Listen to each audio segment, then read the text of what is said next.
আসসালামু আলাইকুম everyone, back to my channel. আশা করি সবাই ভালো আছেন। আজ আরেকটি নতুন রেসিপি নিয়ে হাজির হলাম।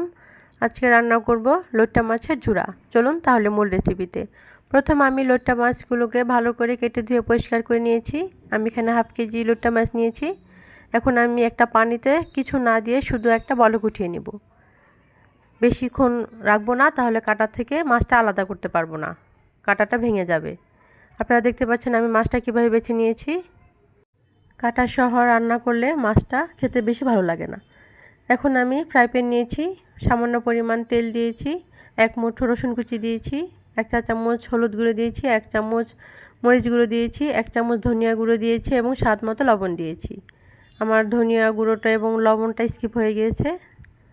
এখন আমি মাছটা দিয়ে ভালো করে নেড়েচেড়ে নেব পানি শুকিয়ে আসা পর্যন্ত।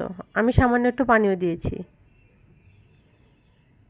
একটু লো আঁচে ভালো করে ভেজে নেব। এখন সামান্য একটু কাঁচামরিচ কুচি এবং ধনিয়া পাতা কুচি দিয়ে দিলাম। আমি আরও 5 মিনিট মাছগুলোকে ভেজে নেব। আপনারা দেখতে পাচ্ছেন কম আঁচে মাছটা আমি ভালো করে ভেজে নিয়েছি।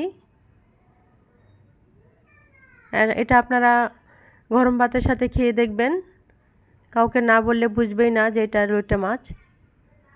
নামানোর আগে আমি সামান্য একটু লেবু পাতা কুচি করে দিয়েছি, এতে ভালো গ্রান আসবে। অলমোস্ট আমার রান্নাটি হয়ে গিয়েছে, এখন আমি উঠিয়ে নেব।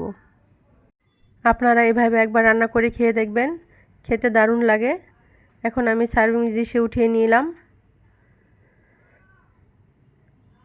এতক্ষণ ধৈর্য সহকারে আমার ভিডিওটি দেখার জন্য সবাইকে ধন্যবাদ। ভিডিওটি যদি ভালো লাগে তাহলে লাইক কমেন্টস করে পাশে থাকবেন। খোদা হাফেজ।